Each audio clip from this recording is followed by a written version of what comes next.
Welcome to the Top 10 Gardener with Master Gardener Ken Lain. Gardening can be challenging, but with Ken's tips, tricks, and top 10 advice, you'll reap huge rewards. Now welcome your garden host, Ken Lain. And welcome to this week's show of The Mountain Gardener, your host, Ken Lain, here every week, talking about the landscapes of northern Arizona. We are definitely into fall. I've seen frost on the hot tub. I've seen a little bit on the roofs, but my basil is still alive. I can't believe it. So there's been light frost around. So we're well into autumn here.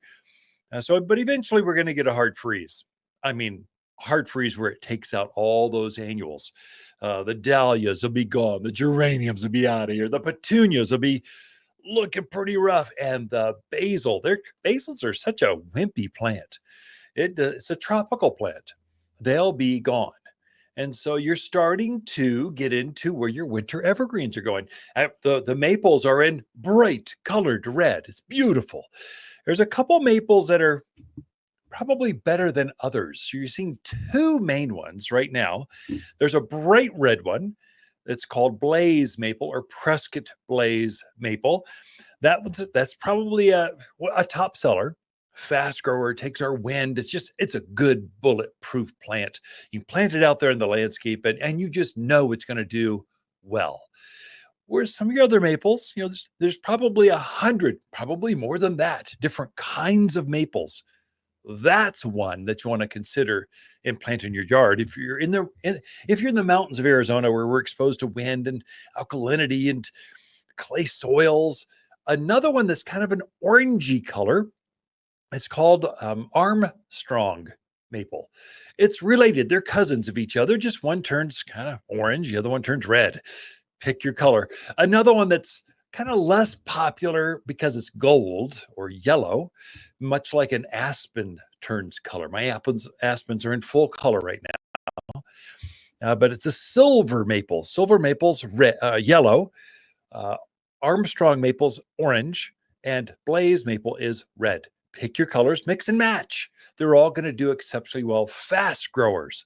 We're talking they'll grow easily 2 feet, if not 3 or more if they're really happy and established and well going. So if you fertilize them, that'll really get them going. So those are the 3 maples you're seeing.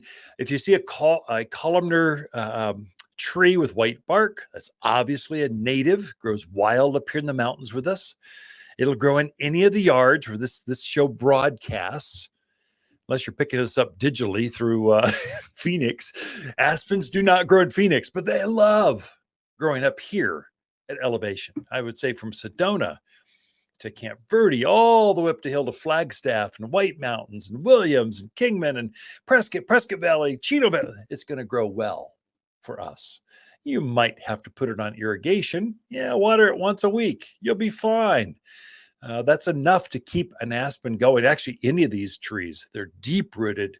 They adapt well to our clay soil, and they're going to grow well for you. And you can plant them now. They're good. The one thing to watch, I mentioned water.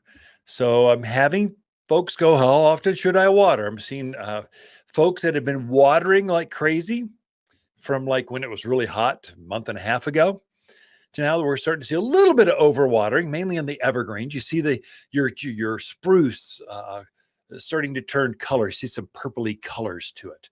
The pine trees will get some brown needles going on them. That's all indication of, maybe I'm watering too frequently. These plants need moisture, deep soak, but then they really need to air out. They need to dry out. They don't like their feet in heavy, mucky, gross, sticky soil. They'll show you symptoms of stress. And if you're a gardener, you'll pick up on that. Oh, it doesn't quite, what's going on there? The other one is going to be, they'll dry out. So you need to water through winter. You folks new to the area, we can go through long dry spells through winter.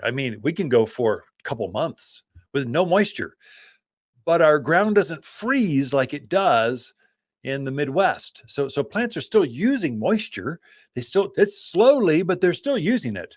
and they cannot go for 2 months without any moisture. So if you turn that irrigation off and you expect nature to take care of your plants, you could see some damage. This is especially true for container plants. So I've had helped several folks growing roses. What have they grown? Some different evergreen shrubs, nandinas. What else did I see? A miniature barberry. I've seen quite a few folks. And well, how often should I water my container gardens? You should. We've been watering those about, I don't know, every 2-3 days. Now it's cooled off. You should water at least once a week. Even your bigger, more mature, bigger containers, bigger, more mature. Like say, I've got a 10-year-old rose bush in a big a jade glazed pot. It's spectacular. It's in full bloom. It's glorious. I've got a new blue autumn sage in a big oxblood red container. It's just beautiful, stunning. It's in bloom.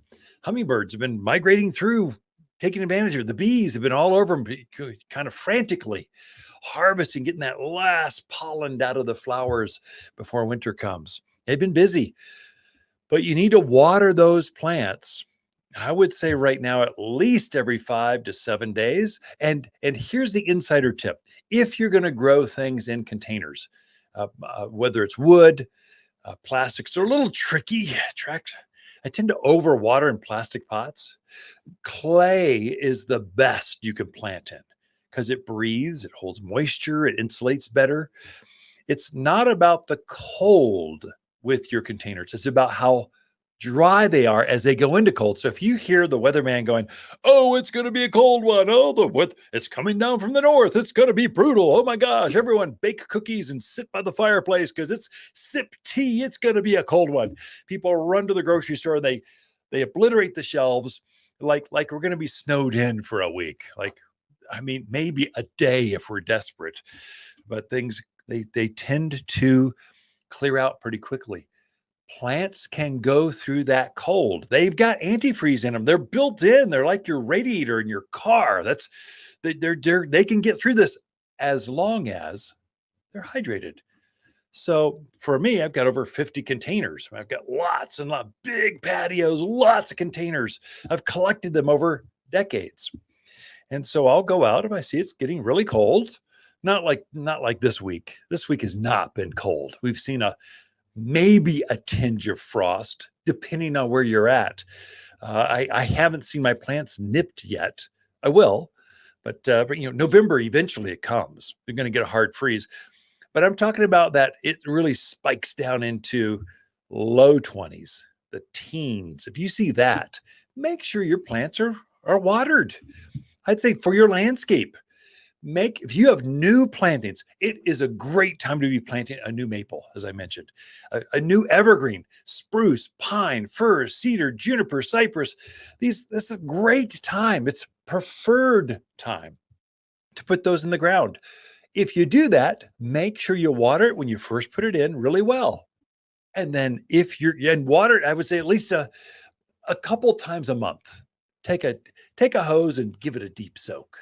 That will get your plants, no matter how dry how we can get arid through the winter here. It can go a couple months without moisture.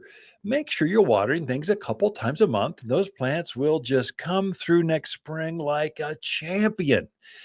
I would say water your containers at least once a week. Just every 7-10 days, give them a good deep soak till water's floating out the bottom of them and your plants are hydrated.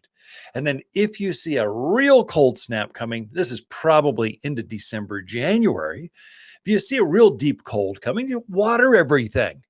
A hydrated plant keeps that antifreeze and the structure of that plant going, keeps it flowing back and forth, and they just go through like it was nothing. They don't feel the cold as long as they're moist. It's like you going out in the desert. You can take on a lot of heat unless you forget your water bottle, and then you're going to be fainting about 2 hours in. You're going, oh my gosh, I forgot my water. I don't know if I can make it. Plants do the opposite in winter. They do the same thing. It's just they need that moisture to keep them going. We have a lot in store for you. We've got Lisa Lain coming in with your garden questions right after this. Autumn is the most beautiful time of the year in the mountains, and Waters Garden Center has the brightest trees. We've collected 700 hardy trees, including maple, aspen, ash, and oak. Each is ready to plant, so you can enjoy brilliant fall foliage in your yard. Shop online at top10trees.com or visit us in Prescott. Trees are brighter at Waters Garden Center in Prescott and online at top10trees.com. You're listening to Garden Master Ken Lane, owner of Waters Garden Center in Prescott. Join his daily podcast for timely garden advice seasonally right for the gardens. Ken can be found throughout the week at Waters Garden Center in Prescott or through his website at top10gardener.com. You're listening to Garden Master Ken Lane and the Top 10 Gardener podcast. Welcome to the Top 10 Garden Show.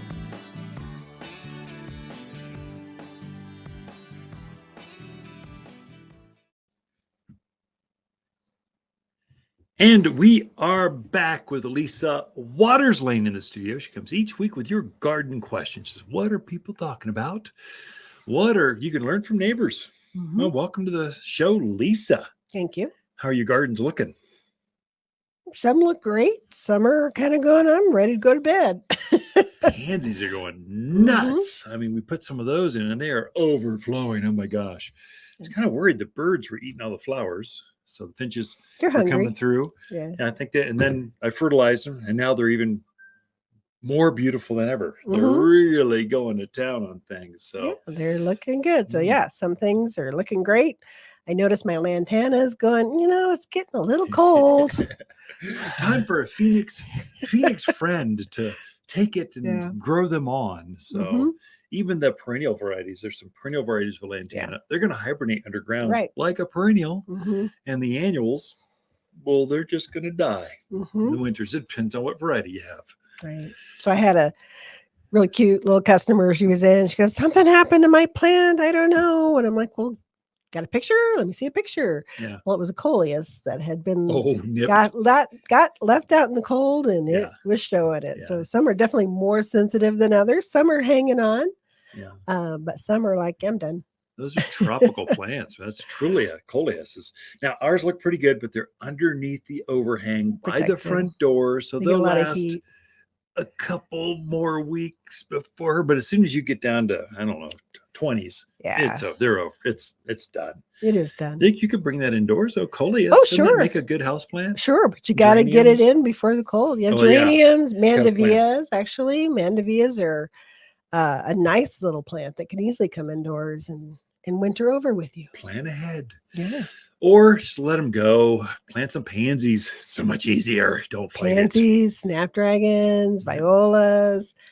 Lots of. We actually have a lot of the kale and the Swiss chard, things like that left too. That it's a great time to plant those, and you can kind of pluck from them all summer long. And they actually like them because they have kind of a fallish look to them, that kind of a red look to them. Yeah. So great to plant with your pansies and all that. We still have flowers here at Waters Garden Center that'll make your gardens look great.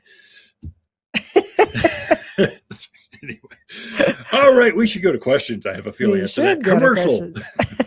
Brief interruption there. Okay, our first question is from Marty. She has some roses that are happily blooming away. Yeah. Roses are very happy right now. She wants to know, is there anything special she should do for them before the truly cold temperatures of winter come? Well, don't treat them like Phoenix. You're not in Phoenix. You're up here. So you don't prune them until they'll bloom through the end of the year, or they'll have buds on them through Thanksgiving, at least into December. They'll flower. I mean, they'll take some frost.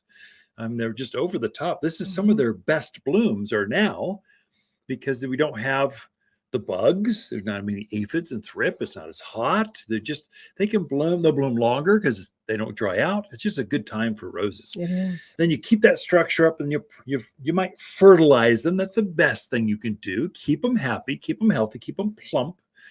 Water them through winter. Like every once in a while, deep soak. And then you prune them back in March. Don't prune too early. This is the curse of the Phoenix garden advice. Come up the hill to cold country. You don't treat them like they're in Phoenix or Tucson or Palm Springs. You treat them like they're in the mountains. And here we enjoy them through winter, and then come March, we clean them up, fertilize them, and they just go to bloom the end of April through the rest of the year. So that's it's not complicated. Nope. Just don't over baby them, and then keep them moist.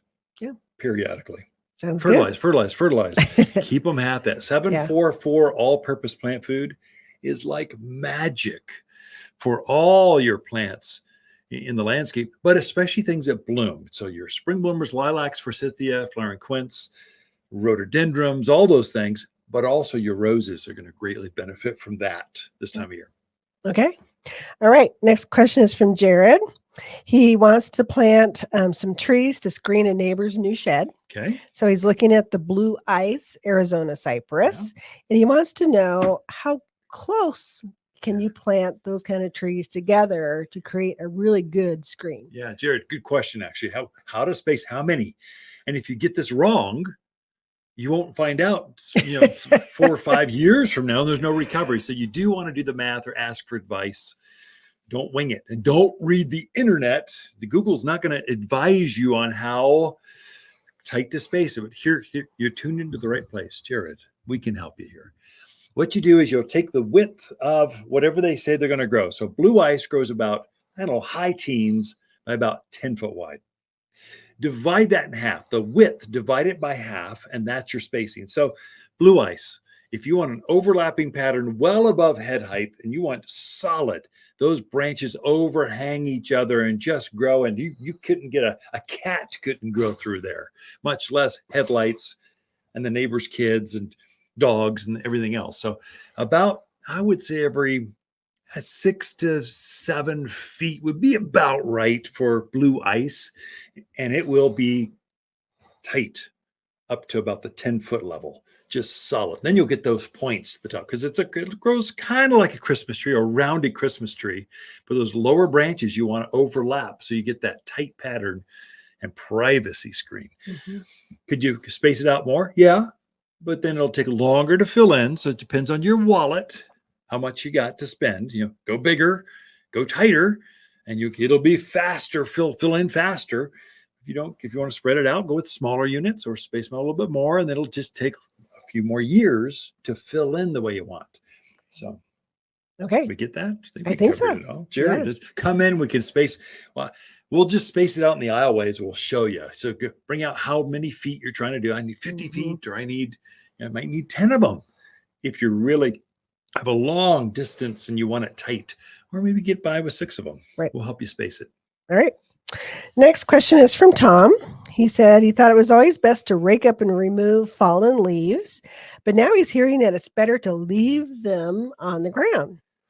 And he also wants to know about pine needles, whether you leave or rake those up, and what's your opinion? There's no opinion. This is what you do. Here's the science. Stop reading. Google is going to confuse you beyond compare. Everyone's got an opinion. That's a problem. No one reads the book. They just have an opinion. Do not leave leaves gathered all over your gardens, or they'll suffocate things underneath. So especially if it had spotting, any disease whatsoever, you need to get that stuff out of there. And so it could, because things, aphids, bugs, hibernate underneath the leaves and they come back. So if you had powdery mildew or a leaf spot, so it's better, if in doubt, clean it out. Just rake it up. That's to just help you a little. Thank you, Johnny Cochran. So pine needles, I would say it's great if you take leaves and mulch them up and chew them and then compost them. That's great stuff. Mm-hmm. But sycamore leaves and maple leaves, aspens, these are big leaves. They tend to mat on top of things, and they affect the plants underneath them. If you have underplantings, for sure rake them up. Mm-hmm. Needles. This is where the other extreme goes. Everyone goes, take up, get all the pine needles out of there. It's a fire hazard. Oh my gosh. And they're all... Pines do this for a reason. They're trying to insulate their roots and protect it from, they try to suffocate out other seed from growing underneath them, so they don't have to share that water nutrients underneath them. And then it also keeps their roots moist or from drying out. And so if you've got a big heavy mat, I'd say 4, 5, 6, 8 inches of needles, yeah, take some off, but don't take them all off. Leave a 2-inch layer. Leave some underneath those trees to protect the roots. It keeps them healthy, keeps them from drying out, keeps them from, it helps them to keep the weeds at bay underneath there. It's a great source. If you take some of those leaves, the needles, use them on your other flower beds. A 2-inch layer of pine needles is kind of like shredded bark or something. It's great stuff. Breaks down real slowly. It, again, insulates the soil, keeps the weeds at bay. So, Tom, I'd say take some of the needles out, but don't take them all out. But take all the leaves out. So, if in doubt, take some out. Except for, anyway, we keep going. I'm hearing contrasting advice. We are out of time. Ken and Lisa Lain, the Mountain Gardeners. Be right back. Prescott Blaze maple is the fastest local tree with brilliant red foliage. Prescott Blaze maples grow 3 feet each year. That's fast. Prescott Blaze maples are perfect for patios or any place a shade tree is needed. We have a limited number of huge, instant Prescott Blaze maples, but the $249 size is exceptionally nice. The maples are brighter in Prescott at Waters Garden Center. Or shop online at top10trees.com. You're listening to Ken Lain, aka the Top 10 Gardener. Ken can be found throughout the week in Prescott at Waters Family Garden Center. Listen daily as he answers the top 10 questions of the week, streaming on Apple, Google, Spotify, or wherever you download your podcasts. You've tuned in to the Top 10 Garden Show with garden expert Ken Lain. Join the conversation daily as he answers timely garden questions. Email Ken a question directly from your phone to his desktop through the web at watersgardencenter.com. That's Waters with 2 T's, gardencenter.com. Or visit face-to-face throughout the week where he can be found at Waters Garden Center in Prescott. Now welcome your host, Ken Lain. So now that we are we can see the holidays. We're past the spooky time. Now we're into Thanksgiving and holiday celebrations and Hanukkahs and all the other, it's kind of the end of the year celebrations. Families are gathering. I thought I'd cover 3 brand new, you've never seen them before, poinsettias you're going to find at your garden centers, right? Well, they're so specialized, they might be hard to find. But, traditional red. Okay, yeah, you can find those anywhere. They scream holidays. And I've sold thousands of them. It's like, but I get bored. Some exciting. I mean, I look at it and go, oh my gosh, I've never seen that before. This is so great.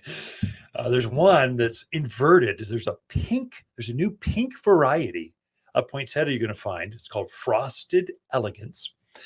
Normally, pinks are variegated on the outside. This one's inverted.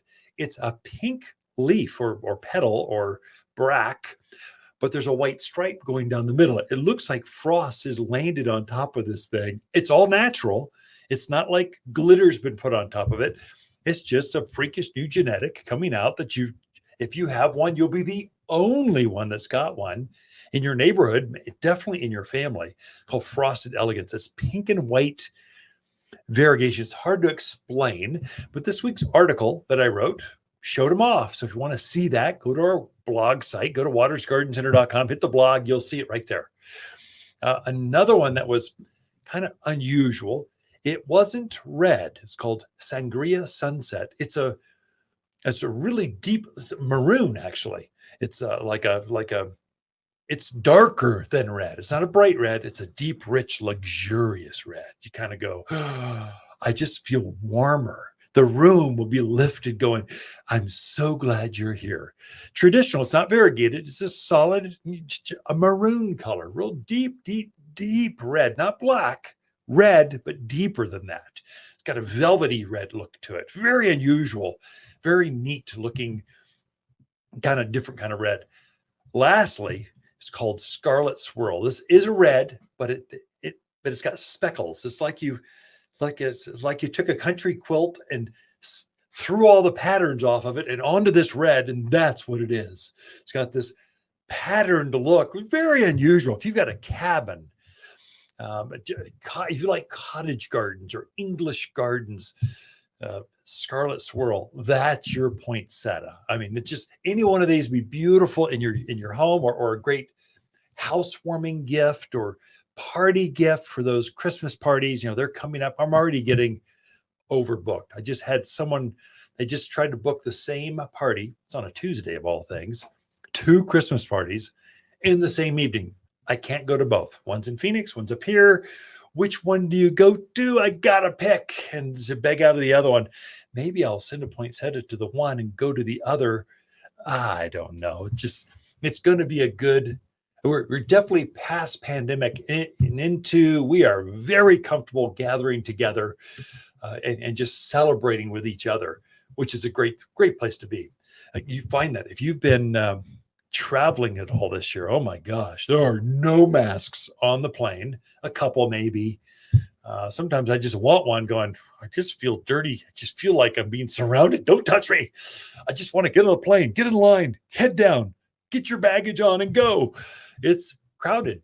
Planes are packed. They're full. So you can tell that we're comfortable getting together anymore.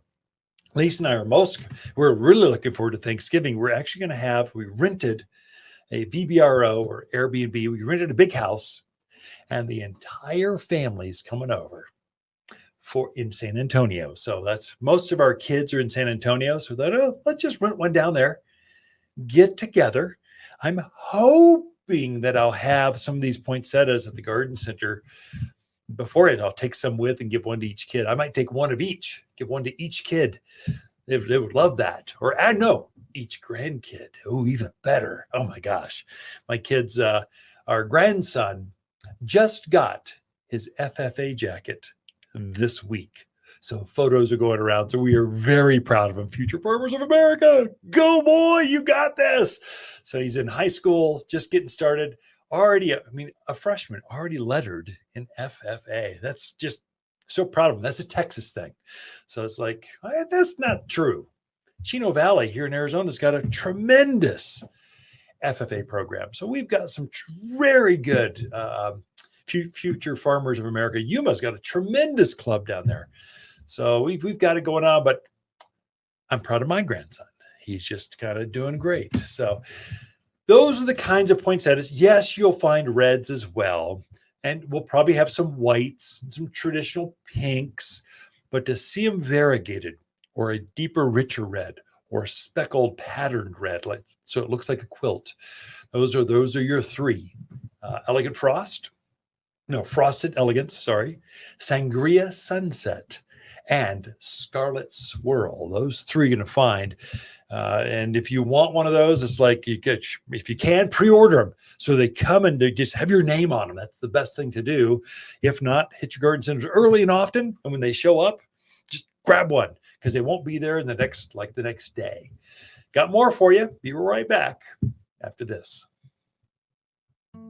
For luxurious evergreens in the yard, look no further than Waters. We have a luscious selection of evergreens that look their best in winter, so you can enjoy a beautiful landscape no matter the cold. Locally grown for stunning appearance and ability to thrive in cold weather. Perfect for that touch of luxury your neighbors are sure to be jealous of. Luxurious evergreens at Waters Garden Center in Prescott and watersgardencenter.com. Your one-stop shop for evergreens. Visit us today.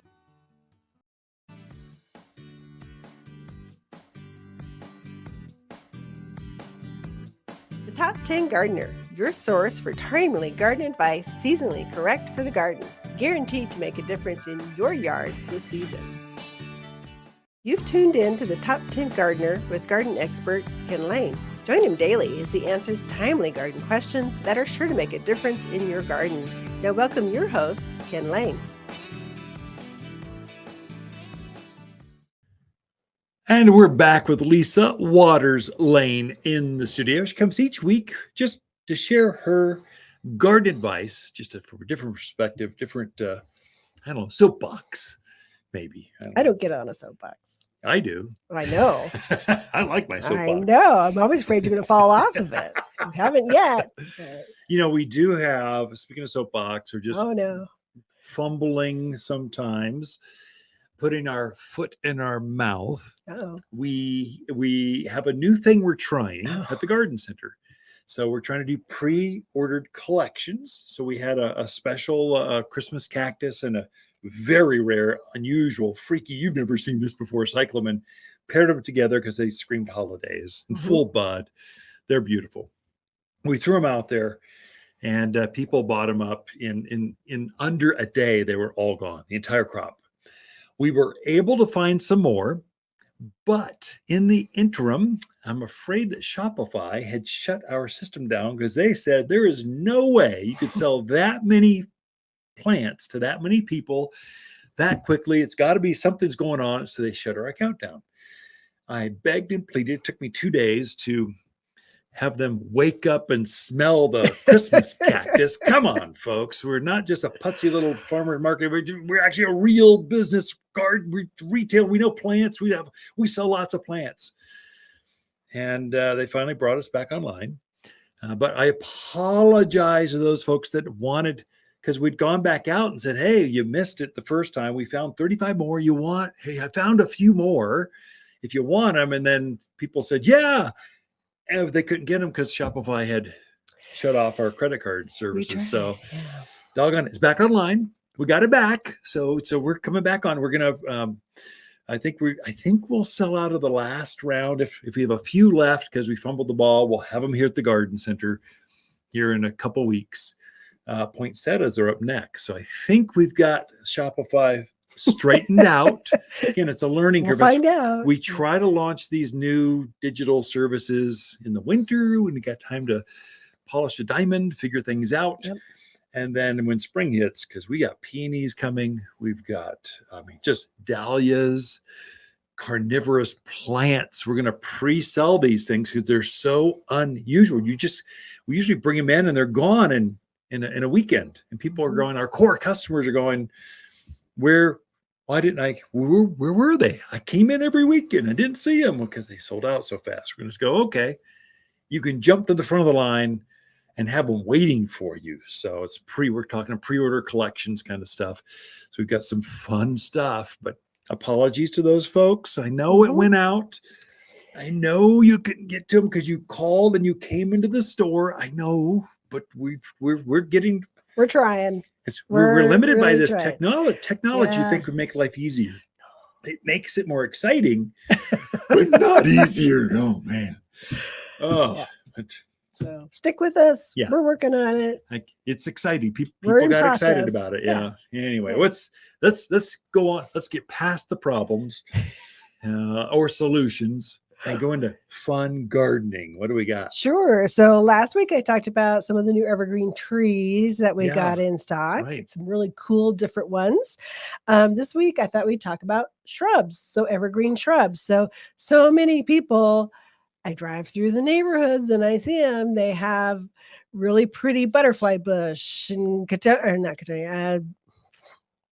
I just lost my mind. I don't know. Rose of Sharon, things that bloom and look really pretty in the spring and summer, but now they're not their best. They're starting to go into their dormancy period. And this is when your evergreens really show off in your landscape. And if you don't have a good complement of evergreens in your landscape, they just look boring. It looks lunar, looks dusty, looks empty. Winter landscapes. Yeah. It's just, you got to get some color out there in there. Definitely. Winter is one of the 4 seasons we have. It is. You must have plants to fill that season or it will look barren. And the great thing about our area, no matter where in the Quad City, northern Arizona, we have some really nice winters, fall and winters, and you can be out in your yard, enjoying your yard and having company over, and you want to look good. You want your best. Right? Yeah. Well, Thanksgiving's coming, right? Yeah. So it's this month. So you want it to look spiffy. Yeah. Okay. So some of the nice evergreen shrubs that we have in right now, I'm kind of starting going low to tall or just variety. Small to tall is jumping around a little bit. But one of my favorites is actually the ballerina hawthorn. Good choice. Yeah. Nice, thick, real shiny leafed evergreen. really pretty in the spring. It puts on a pink flower that's actually very, very fragrant. And then the fall, it usually has like a little purple or burgundy berry to it. So very attractive. Full sun, Mhm. brutal sun. Yeah. Expose it to wind. It's going to love it. Definitely going to love it. It's just a really good shrub for out there in your yard. There's ballerina, but it also comes in a few other heights. It's kind of the same look, but it also comes in a Georgia petite, dwarf yetta. So there's a few varieties in there, all of them nice and Kind of evergreen. need a hip high or so, somewhere in there and ball shaped. That's kind of what you're going to get. Yeah. So I know every time I mention junipers, there's always this reaction of ah. But there's a really pretty one called the Sea of Gold juniper. We have a couple of those in our yard, in our backyard, which faces north. So in the wintertime, I really like them because the tips are a golden color. So they really stand out in the yard.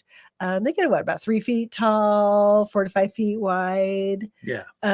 Just behave themselves. They don't grow everywhere. They're very drought hardy when established. Nothing eats them. It's just a great little plant. Yeah. And with those dark rocks, you got mocha rock or dark underplant. That bright gold really is striking against those darker backdrops. Right. So definitely very, very pretty.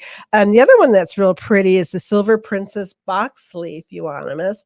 So this is, it's kind of a silvery white green plant, kind of that variegated leaf to it, a little bit smaller leaf, probably in that 3-foot range-ish as well, but just really pretty. There again, you've got that lighter color that's going to show up in those winter landscapes, especially against rocks, and everything else is kind of drab.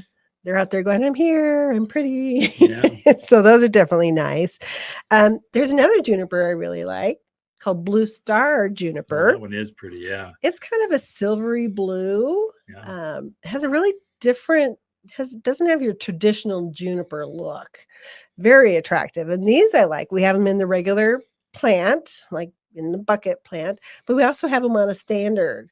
So they've been What's a standard? Well, they've been grafted onto like a little tree trunk. It's like so it makes a little tree. Like a miniature tree. It'd be so cute in a container by your door. You could even put some Christmas decoration on it. It'd be really, really pretty. So those are real nice evergreen ones. The bamboos. So everybody thinks it's not the traditional bamboo. It's not taking over your yard. And the ones that I really like are a little more, they're not the old-fashioned heavenly, the domestica, which can get a little rangy after a while. Gulf Stream stays about 3 foot. And then the new one that's out is called Tuscan. That's a pretty one. And it is a really pretty one. We got some new ones in that are really showing their fall color. Absolutely gorgeous. That kind of red, that new growth is red. And the more sun they get in the wintertime, the more color they get. Both Gulfstream and Tuscan get absolutely gorgeous. Andina is again, animals don't eat Andina or heavenly bamboo. It's soft. It looks like you just want to go hug it or something. Get some white flower, get some red berries. It's a great bulletproof plant for up here, and it's just as hardy as can be. Evergreen. There's really 2 kinds of evergreens. Conifers, they have needles, like junipers, mugo pines, and then there's broadleaf evergreens, like your Indian hawthorns and andinas. These things have a leaf, but they stay green through winter, like your euonymus. So 2 types, and you can mix and match. And they look really striking together. In containers or the ground. That's right. All of them would do well in those kind of situations. So plant them now, and you can go. I think you're just about out of. I know. I have more. Like 2 more pages, so you're just going to have to come in. She got a truckload of broadleaf evergreen shrubs, so the place is full. And you can see how they look right now. And put them in your yard. Yeah, good time to plant in the ground, in containers, or in a raised bed. Good time to plant evergreens in your yard. Be right back. Ken and Lisa Lain, the Mountain Gardeners. Your yard will turn heads with stunning evergreen shrubs from Waters Garden Center. Waters grows greener shrubs for year-round interest, as well as blooming shrubs for pops of color in spring. Attract birds with a tall privacy hedge and the berries that follow. Plus, winter evergreens are easier to grow than other plants. No matter your landscape, we have the perfect shrubs for a greener winter. Visit Waters Garden Center in Prescott or online at watersgardencenter.com. You're listening to garden expert Ken Lane, owner of Waters Garden Center in Prescott. Look for more tips, tricks, and garden shortcuts through Ken's website. Additional shows of this podcast, read his weekly garden column, or follow him on Facebook, Instagram at watersgardencenter.com. That's Waters with 2 T's, gardencenter.com. Welcome to the Top 10 Garden Show with Ken Lane. Listen to Ken's tips, tricks, and garden shortcuts guaranteed to make your gardens more beautiful than ever this year. Now welcome your host, Ken Lane.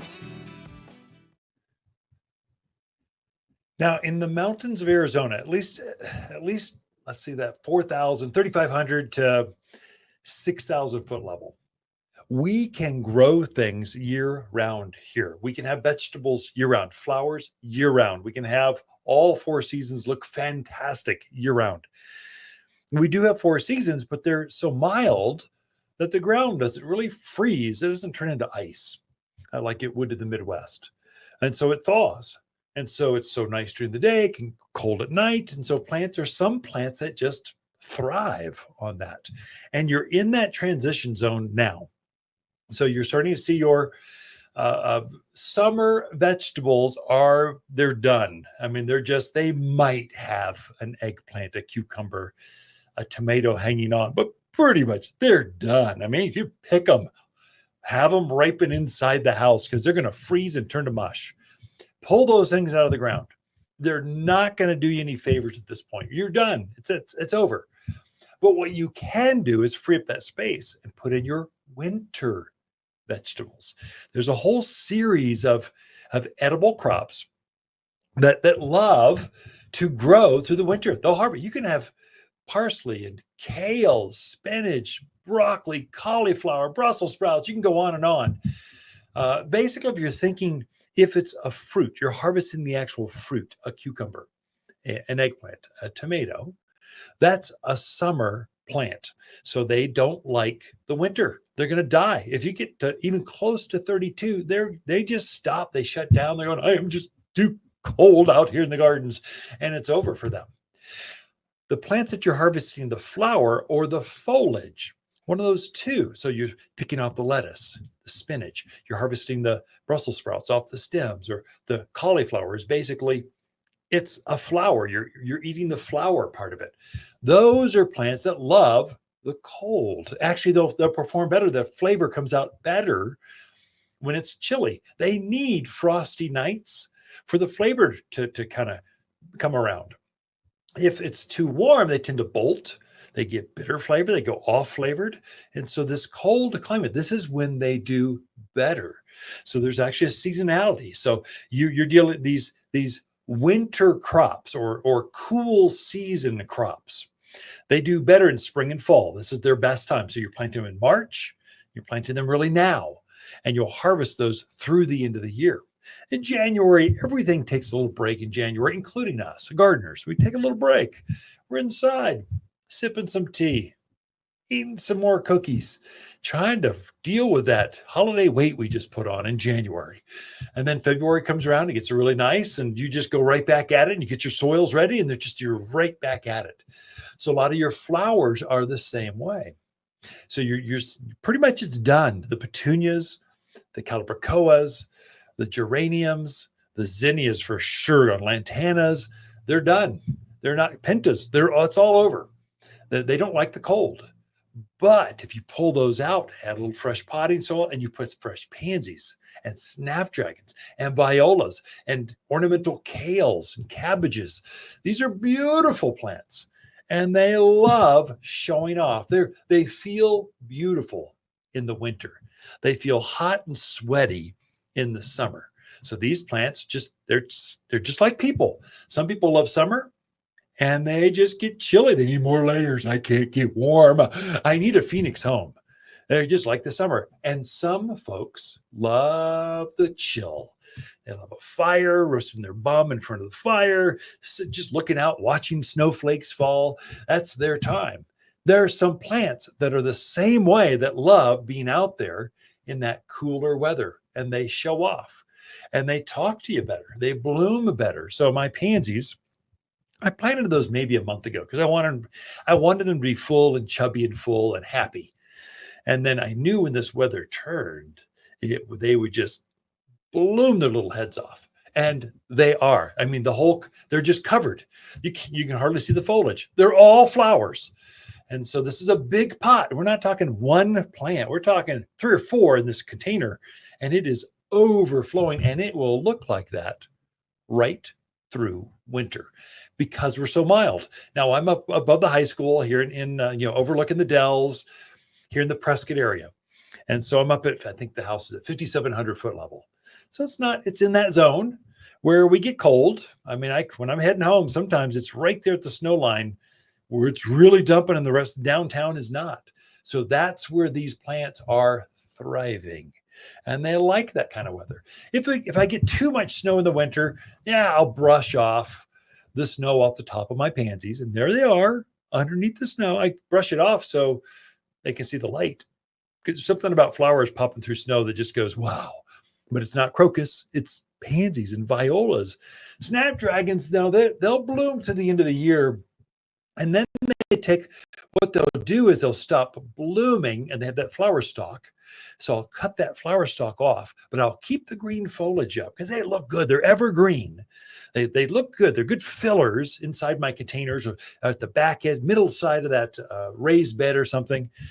Now, but I'll just give them a quick haircut and they look fantastic. One of my favorite perennials, it is a showstopper, are euphorbias. Now, euphorbias, they come in 3 or 4 varieties, but gopher plant or gopher spurge is probably our most famous of all of the euphorbias. It's got a yellow flower in spring. It's got a blue, kind of prehistoric looking like dragon scales going up and down this stem. It's pretty. It looks southwesterny. Another one that's got the same hardiness, the same tough, evergreen, perennial, grows for years and years and years in a garden, keeps its foliage up through winter, is called rainbow ascot euphorbia. And there's a Merlot variety, the same thing. There's a purple one and a kind of a green golden one. But the green golden, it's pretty through winter. It almost glows. The days are so short. It's the only perennial that sits out there and just glows. No matter the weather, it just looks so good. And so I love there's certain perennials you can plant out there that are evergreen. And there's certain vegetables you can have out there that are evergreen or ever producing. And there's certain annual flowers. That is, they shine their best. They bloom their hearts out in the middle of winter. You just got to know when to plant them. I find a lot of folks new to the area, they plant them off cycle. They're planting that last crop of pansies or violas in May. Of course, and then it's just 95 degrees in June. They get 6 weeks of enjoyment when they should have been planting them now. They'd have all winter long to enjoy them. And then they'll finally flame out. They don't like the heat. They don't like being sticky, gross, and sweaty. Pansies don't like the heat. They like the cold. This is when you switch those things out and you put what plants love to be hot and sweaty? Well, zinnias, geraniums, petunias, lantanas, blast them with heat, give them more sun. They're like bathing out there on the pool side, just going, I can't get enough rays. They just want more sun. They don't like the cold though. So, but some plants do. And so if you're thinking vegetables, kind of wrap this whole thing up. Think in terms of the plants that you're harvesting, the foliage or the flower heads. That'd be spinach, lettuce, Brussels sprouts, cauliflower, broccoli, kales, cabbages. In herbal terms, it'd be parsley, lavender, rosemaries. These are all evergreen kind of plants that love this time of year. You plant them now is when they look their best. You're talking perennials. There are some evergreen perennial flowers. Remember, perennial and permanent both start with P. So they come back year after year after year. But one of my favorites as of last winter, because it just was a rock star. I planted more of them because they just look so good, are your euphorbias, rainbow ascot, Merlot, gopher plant. These are all plants that just stay evergreen. They're low growing animals. Javelina, don't eat them. I know they're eating those pumpkins out there, but they're not going to eat euphorbia. They will eat your vegetables. So watch that. They love broccoli too. So they love kale. So kind of watch what you're doing. But you've already got a spot like that because you were growing your tomatoes and your other summer crops out there. If you're harvesting the foliage, that's a winter crop. If you're harvesting the fruit itself, that's a summer vegetable. And you plant them accordingly. Okay, we're going to wrap this thing up. One more segment here. We'll be right back. Your yard will turn heads with stunning evergreen shrubs from Waters Garden Center. Waters grows greener shrubs for year-round interest, as well as blooming shrubs for pops of color in spring. Attract birds with a tall privacy hedge and the berries that follow. Plus, winter evergreens are easier to grow than other plants. No matter your landscape, we have the perfect shrubs for a greener winter. Visit Waters Garden Center in Prescott or online at watersgardencenter.com.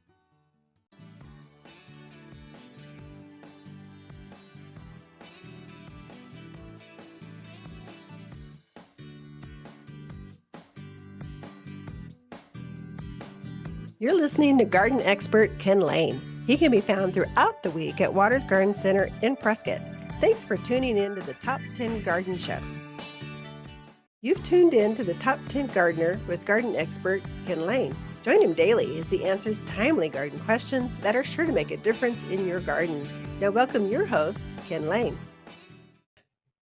So if you are bringing some plants indoors, a little trick I learned years ago was that, well, there are insects in the soil. There's things living more than just the plant is living in that dirt when you're bringing it indoors. So you got worms and centipedes and spiders and pill bugs and all kinds of stuff from that soil. So before you bring it in, what you might want to do is get a bottle of systemic granules. It looks like a fertilizer.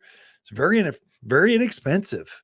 Comes in 1 pound canister. You sprinkle it on top of the soil. You water it in as it goes to the soil. It gets rid of your fungus gnats. There's little tiny black gnats that fly around inside the house. If you're bringing plants outdoors in, you're going to have fungus gnats, and they love to eat the roots of your plants. And they'll spread easily to your other house plants. And so just treat it before it comes in. Just systemic granules, watered in, let it water it real good till water's coming out the bottom of those drain holes. And then that'll not only get the bugs out of the soil, but it will permeate inside the plant structure. Plant will take up some of this. So it's kind of like an antibiotic for your plants that are coming in. So if you're bringing those passion vines, mandevilla, geraniums, petunias, coleus, if you're bringing things from the outside in, if you're finally bringing that pothos or monstera inside, you let them be outside for the season, then you bring them in for the winter because they're tropical plants. They won't winter over with us. They're not going to be happy out there. You bring them indoors, they make fantastic houseplants. But you just want to treat them before you don't want a bunch of spiders crawling around your living room or welcome to dinner because you forgot to treat them. I'm always stunned. I had a customer earlier this week, had worms crawling across the carpet. Oh, gross. That's sick because they were just like, I'm out of here. It's too hot. I'm going back outdoors. How do I open the door? How do you work this bolt lock? What's going on? And lots of customers with fungus gnats, these little tiny black gnats flying around. We can easily stop that for you. If you have them inside your house, it's better late than never. We can show you how to affect those things. So anyway, just kind of something to watch. I've seen it a couple times this week, and I don't want that for my friends that are tuned in listening to this segment. I want you to have easy care, low maintenance gardens. Another thing to watch. So this week we did fumble the ball. Last week I think we sold out of the Christmas cactus and succulent combinations, or cyclamen, excuse me. So we were pre-selling those. It's a big, chunky, fully budded Christmas cactus. This week, take a look for it. We are going to pre-sell at least our exotic or rarer poinsettias. So you can order them now. We'll have them in 3 weeks, and they will be waiting for you with your name on them here at the garden center. We are not going to mail these to folks. These are only for locals. So we had a couple folks that are tuned in or they were traveling. I don't know what they were doing. They bought them, but I'm not going to ship these to New Hampshire. Not going to do it. It's only for local people.